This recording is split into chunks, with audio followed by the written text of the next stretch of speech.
আমি আসলে জানিব পৰা মতে আপুনি সাঁওতাল ছাত্ৰ সন্থাৰ কেন্দ্ৰীয় সমিতিৰ সাধাৰণ সম্পাদক। সাঁওতাল জনগোষ্ঠীটোৰ সত্তাৰ ওপৰত আপুনি কি ক'ব? চাওক, বৃহত্তৰ অসমখনত সাঁওতাল জনগোষ্ঠীয়ে সুদীৰ্ঘৰ পৰা বসবাস কৰি আছে আৰু বিগত ভাৰত স্বাধীন হোৱাৰ পিছৰ পৰাই সাঁওতাল জনগোষ্ঠী অতিকৈ নিৰ্যাতিত, নিপীড়িত আৰু এই জনগোষ্ঠীক প্ৰত্যেকবাৰ নতুন নতুন দল সংগঠন হৈ চৰকাৰ গঠন কৰাৰ পিছত সাঁওতাল জনগোষ্ঠীক প্ৰতাৰণা কৰা হৈছে। এনেকৈ প্ৰতাৰণা কৰা হৈছে যি জনগোষ্ঠীয়ে নিজৰ অধিকাৰ আৰু প্ৰাপ্যৰ কাৰণে মাতিব নোৱাৰে।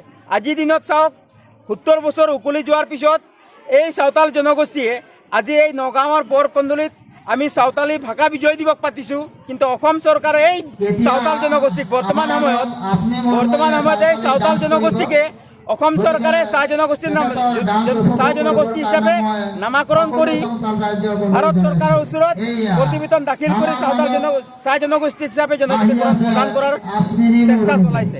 এয়া এক দুৰ্ভাগ্যজনক বিষয়, কাৰণ যি জনগোষ্ঠীয়ে অসম চৰকাৰক ইমান দিনে 70 বছৰে কৰ আৰু টেক্স দি হোৱাৰ পিছতো এই জনগোষ্ঠীক যদি চিনিয়ে নাপায়, তেতিয়াহ'লে অসম চৰকাৰে কোনটো জনগোষ্ঠীৰ পৰা হয় আৰু সহযোগিতা বিচাৰি আছে। দুৰ্ভাগ্যজনক বিষয় যে আমি এই সাঁওতাল জনগোষ্ঠীয়ে আজি নিজৰ ভাষা থকা সত্ত্বেও আৰু এই ভাষা পবিত্ৰ সংবিধানৰ 8ম অনুসূচীত অন্তৰ্ভুক্ত হোৱাৰ পিছতো এই জনগোষ্ঠীয়ে আজি কিহৰ কাৰণে অৱহেলিত হৈছে? কাৰণ ইহঁতে নিজৰ ভাষা সংবিধানত অন্তৰ্ভুক্ত হোৱাৰ পিছতো পঢ়িবলৈ পোৱা নাই, ইহঁতৰ স্কুলবোৰত সিহঁতৰ ভাষাত পঢ়িবলৈ চান্স নাই। সেইটোৰ কাৰণে এই সাঁওতাল জনগোষ্ঠী অৱহেলিত হৈছে।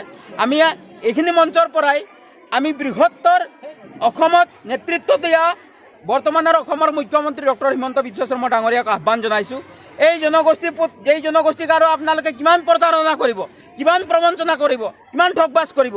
কাৰণ এইসকল জনগোষ্ঠীক বিভিন্ন ধৰণৰ নামাকৰণ কৰি এই জনগোষ্ঠীটোৰ যিখিনি অধিকাৰৰ প্ৰাপ্য তাৰ পৰাতো বঞ্চিত কৰিলেই, কিন্তু এই জনগোষ্ঠীয়ে স্বাৱলম্বী হ'বৰ কাৰণে যিখিনি আঁচনি আৰু যোজনা আজিলৈকে ঢুকি নাপালে। উঠি অহা নতুন প্ৰজন্ম সাঁওতাল জনগোষ্ঠীৰ ওপৰত আপুনি কি ক'ব? চাওক, আমি সদৌ সাঁওতাল ছাত্ৰ সন্থাই বৃহত্তৰ অসমখনক নেতৃত্ব দিয়াৰ পিছত যেনেকুৱা ধৰণৰ সজাগতা আমি কৰিছোঁ, যেনেকুৱা ধৰণৰ আমাৰ উঠি অহা নৱপ্ৰজন্মই দায়িত্ব গ্ৰহণ কৰিছে, অনাগত দিনত বিগত 70 বছৰে যেনেকৈ গোলাম কৰি ৰখা হ'ল, এই সাঁওতাল জনগোষ্ঠীয়ে বিগত 70 বছৰে স্বাধীন ভাৰতৰ